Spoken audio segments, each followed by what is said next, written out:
Joint अवामी action committee के कुछ लोगों से और कुछ बरतानिया में बैठे हुए लोगों से जो आज़ाद कश्मीर की हुकूमत है उनके लोगों ने राब्ते किए, फैसल राठौर की हुकूमत ने। तो चंद मुतालबात सामने आए हैं, जो मुतालबात अवामी जॉइंट एक्शन कमेटी ने दिए हैं। और ये मुतालबात मैं आपको बता देता हूँ, इसमें एक स्टेटमेंट ही काफ़ी है। इसमें जो स्टेटमेंट है वो सरदार उमर नज़ीर कश्मीरी का है, जिन्हें गोलियां लगी हैं। वो ज़ख्मी होने के बावजूद आए और उन्होंने आकर अपने लोगों से खिताब भी किया, बड़ी हिम्मत दिखाई उन्होंने। अभी चंद दिन पहले उन्हें गोलियां लगी हैं, इस तरह आ जाना, बहुत बाहिम्मत नौजवान है रावला कोट का। तो उन्होंने कहा जी हम मुज़ाकरात के लिए तैयार हैं, लेकिन इससे पहले जो कलअदम करार दिया गया उसका नोटिफिकेशन मनसूख किया जाए, वापस लिया जाए। FC, PC और रेंजर्स का इनखला किया जाए, यानी जो इस्लामाबाद से पुलिस आ गई है, रेंजर्स आ गई है, ये FC आ गई है, इन सारों को जो है वो वहाँ से निकाल दिया जाए, आज़ाद कश्मीर से ये वापस जाएं। शोहदा की मैयतें हमारे हवाले की जाएं, जितने लोग शहीद हो गए उनकी मैयतें जो सिक्योरिटी फोर्सेस ने कंट्रोल में ले ली हैं कि जब इनके जनाजे पढ़ाए जाएंगे तो बड़ी तादाद में लोग इकट्ठे हो जाएंगे, तो वो सिक्योरिटी फोर्सेस ने जनाजे वापस करने हैं। वो कह रहे हैं जी ये जनाजे हमारे हवाले किए जाए। ज़ख्मियों को इलाज मुआलजे की सहूलत दी जाए, इन अस्पतालों को नॉर्मलाइज किया जाए और कमेटी के दीगर मुतालबात पर अमल दरामद किया जाए। उमर नज़ीर कश्मीरी। अब जो एक मैकेनिज्म बन रहा है वो ये बन रहा है कि कश्मीरी बैठेंगे एहतजाज पे, जबकि मुज़ाकरात शुरू हो जाएंगे और उन मुज़ाकरात में कुछ हद तक बातचीत हो भी रही है।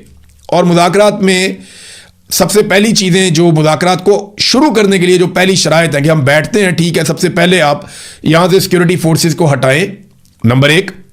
नंबर 2, लाशें वापस करें। नंबर 3, ऑपरेशन फौरी तौर पे बंद करें। और ये जो कलअदम करार दिया गया जॉइंट अवामी एक्शन कमेटी को, ये मामला वापस लें और मुकदमात भी ख़त्म करें, चीज़ों को नॉर्मलाइज करें, हम बैठ के आपसे बात करते हैं। तो ये चीज़ें तो हुकूमत को पहले करनी पड़ेंगी अगर तो वो बैठकर बात करना चाहते हैं। अब बैठकर बातचीत सिर्फ इस सूरत में होगी कि कश्मीरी अपना दबाव बरकरार रखें, क्योंकि जब तक ये बैठकर बातचीत होती रहेगी कश्मीरियों को सड़क पे बैठना पड़ेगा। और सड़क पे बैठना मुश्किल तो होता है, लेकिन यहाँ कश्मीर में इतना मुश्किल इसलिए दिखाई नहीं दे रहा क्योंकि जो कश्मीरी अवाम है वो सारे के सारे सपोर्ट कर रहे हैं अवामी एक्शन कमेटी को, और लोग अपने घरों से खाने पका कर ले आते हैं, अपने घरों से फैसिलिटेट करते हैं, इन लोगों को मेहमान के तौर पे ले जाते हैं। ना वॉशरूम का ज़्यादा कोई मसला हो रहा है, ना खाने पीने का ज़्यादा मसला हो रहा है। देखिए इश्यूज होते हैं जब अपने घर से, अपने इलाके से आप दूर जाते हैं, बाहर जाते हैं, तो आप रूटीन के मुताबिक अपनी तमाम चीज़ें नहीं कर सकते। लेकिन इसके बावजूद मकामी अफराद जहाँ जहाँ पे ये लोग जा रहे हैं, गुजर रहे हैं, वो इनको फैसिलिटेट कर रहे हैं, वो इनको खाने पीने की चीज़ें दे रहे हैं, इनके खाने पीने का, इनके रहने का, इनके वॉशरूम का, इन चीज़ों का ख्याल रखा जा रहा है। इसके बगैर तो ये सर्वाइव ही नहीं कर सकते। तो अगर ये लोग अगले चंद दिनों तक सड़कों पे बैठने के लिए तैयार रहे और ये बैठे रहे और उनकी तादाद ऐसे ही बढ़ती रही जैसे अभी बढ़ रही है, तो फिर मुज़ाकरात के अलावा और कोई रास्ता नहीं होगा और पीपल्स पार्टी को गुड कॉप के तौर पर फिलहाल आगे किया गया है। अब एक खबर यह भी आ रही है कि इलेक्शन मुलतवी कर दिया जाएगा, यानी अगर मुज़ाकरात नहीं होते, कोई कामयाबी नहीं मिलती और हार्ड स्टेट यही काम इसी तरीके से करती है कि हमने हार्ड स्टेट ही रखनी है, हमने जैसे मुरीदके में घेर के लोगों को मार दिया था, जैसे डी चौक में लोगों को घेर के मार दिया था, जैसे खामनाई की शहादत के बाद पाकिस्तान में एहतजाज हुआ और 30 के करीब लोग वहाँ शहीद हो गए थे, तो इसी तरीके से बहुत मुमकिन है कि यहाँ पर भी एक बड़ा क्रैकडाउन मजीद कर दिया जाए, लोगों को कुचला जाए ताकत से। तो उस सूरत में फिर इलेक्शन मुलतवी कर दिए जाएंगे।